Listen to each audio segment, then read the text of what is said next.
Aloha.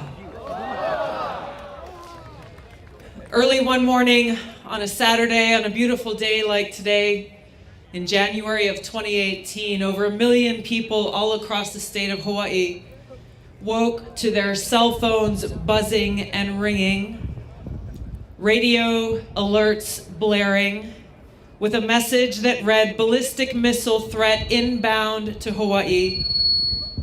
Seek immediate shelter. This is not a drill."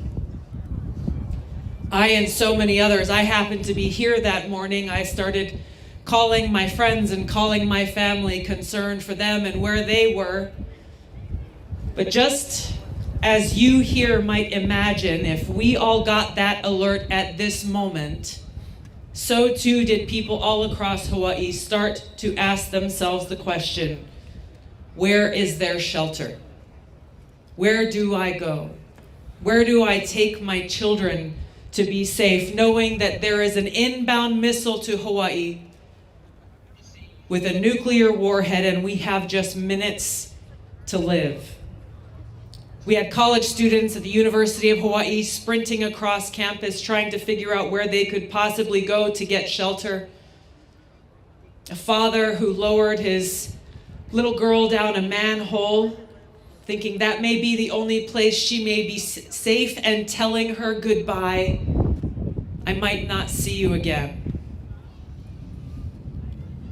I heard after from a father who had one kid in town on the island of Oahu and another child on the other side of the island, and himself in the middle trying to decide which of his children he might spend the last of his minutes with.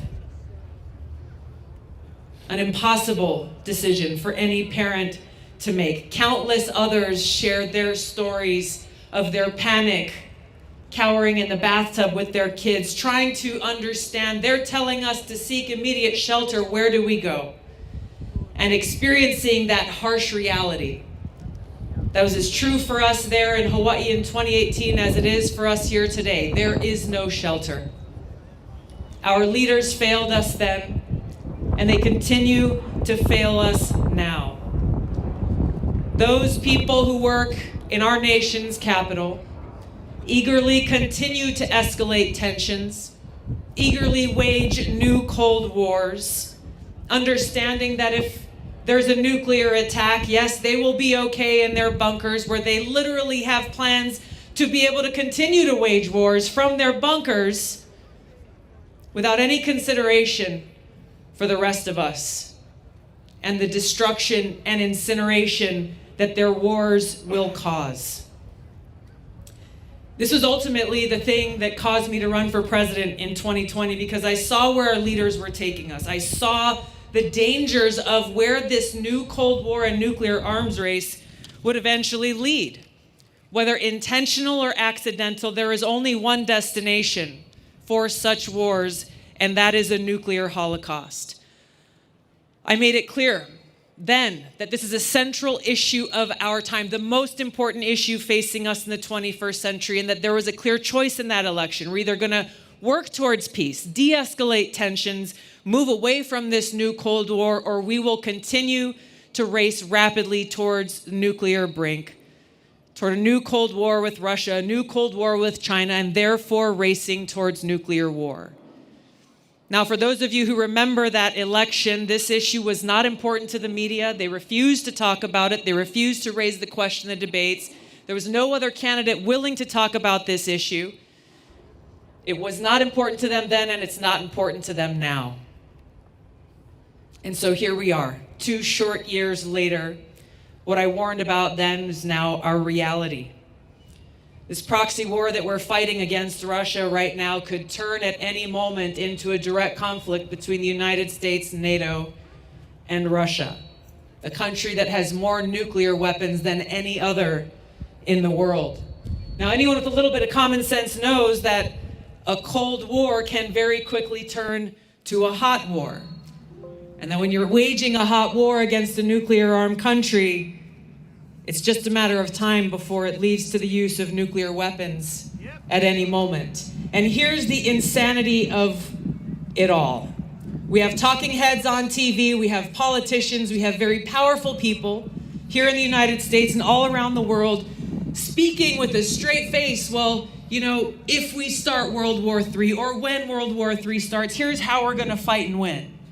That if Putin decides to use tactical nuclear weapons, here's what we're going to do, as though such a war could ever be won.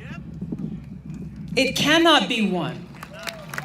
World War III cannot be won.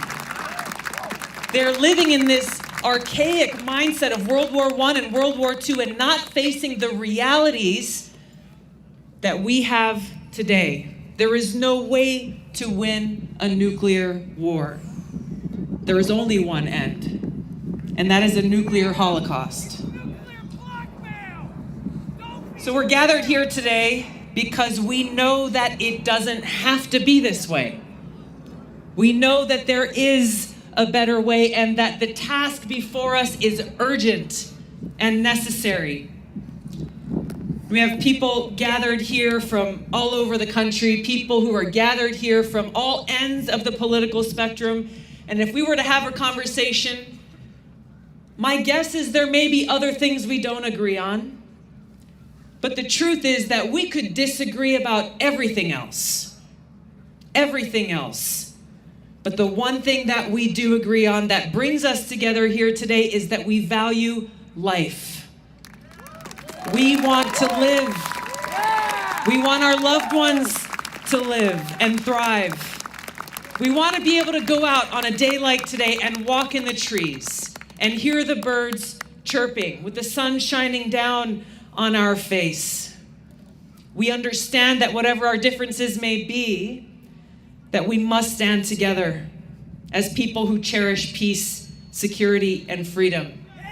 We must set aside our differences, work together to fire those warmongering politicians from both political parties who serve their masters in the military-industrial complex instead of serving the people. Those warmongers who carelessly and thoughtlessly are sending us hurtling towards a nuclear holocaust that would destroy all life and the world as we know it. The only way we can stop them is when we stand together and lift our voices in unity, telling them no. We will not let you destroy us. We will not let you destroy our loved ones, our communities, our country, here in the United States and around the world. If we stand together on this one issue, we will be able to wrest the power away from those who don't care about us, those who bend the knee to their overlords in the military-industrial complex, take back that power and ensure that we take those trillions of dollars they are feeding into the war machine and instead dedicate those resources towards peace, prosperity, and freedom. We cannot be free and prosperous or safe unless we are at peace. We are the spark that has the power to light that fire to bring about change. So let that spark of love that exists in every single one of our hearts, that aloha, be that inspiration and that fuel that provides us with the courage to fight against these powerful entities, knowing that our cause is just, it is right, and it is necessary. We must work together towards this future in fulfilling and accomplishing this mission of peace. Thank you very much. Aloha. Thank you so much for that unifying message. Congresswoman Tulsi Gabbard, give it up for the Congresswoman. All right.